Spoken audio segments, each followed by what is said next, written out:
Following government যদি কোনো কিছু কোনো ভাবে রেল ব্যবস্থাকে আমূল পরিবর্তন করতে হবে।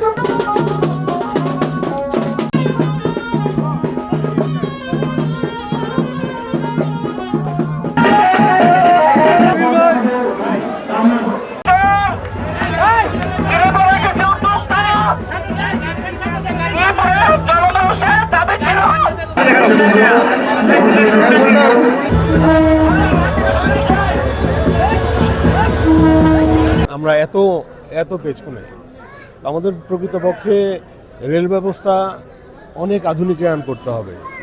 আর এই একটা স্টেশন হয়েছে, এটা খুবই সামান্য একটা বিষয়। এই সামান্য বিষয়ে দেখেন কতগুলি মানুষ আনন্দ প্রকাশ করতেছে, অথচ আমরা মানে কত পেছনে আছি, 100 বছর পেছনে আছি আমরা। প্রকৃতপক্ষে পৃথিবী থেকে আমরা 100 বছর পেছনে এখন।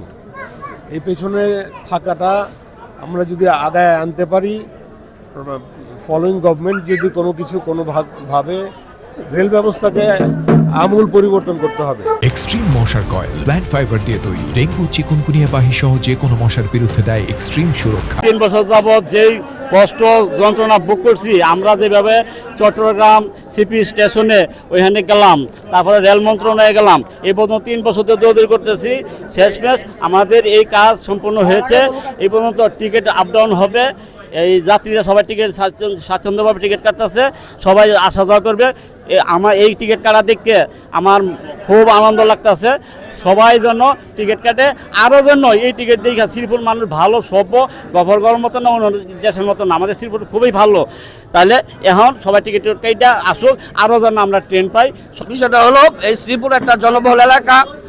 সারা বাংলাদেশের প্রায় 30 থেকে 35 লক্ষ মানুষ এই শ্রীপুর উপজেলায় বসবাস করেন। তাদের যাতায়াতের খুবই অসুবিধা হচ্ছিল। শ্রীপুর থেকে ঢাকার যুগে বাস যুগে ঢাকা গেলে 5 থেকে 6 ঘন্টা লাগে, মানুষের কর্মঘণ্টা নষ্ট হয়।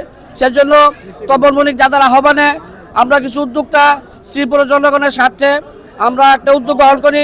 শ্রীপুরে 2016 সালে যমুনা যাত্রা বিরতির আবেদন করি। 19 সালে বাংলাদেশ রেল কর্তৃপক্ষ অনুমোদন দেয়।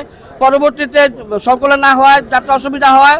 আমরা 2022 সালে বাংলাদেশ রেল কর্তৃপক্ষের নিকট আবারও আবেদন করি ব্রহ্মপুত্র ট্রেনের জন্য। দীর্ঘ 3 বছর পর বাংলাদেশ রেল কর্তৃপক্ষ উদারতা দেখিয়ে আমাদের শ্রীপুর জনগণের স্বার্থে, চলাচলের স্বার্থে শ্রীপুর ব্রহ্মপুত্র ট্রেনের যাত্রা বিরতি অনুমোদন করেন আজ 18ই জানুয়ারি 2026 সাল। এজন্য আমরা বাংলাদেশ রেলওয়ে কর্তৃপক্ষের নিকট কৃতজ্ঞতা প্রকাশ করছি।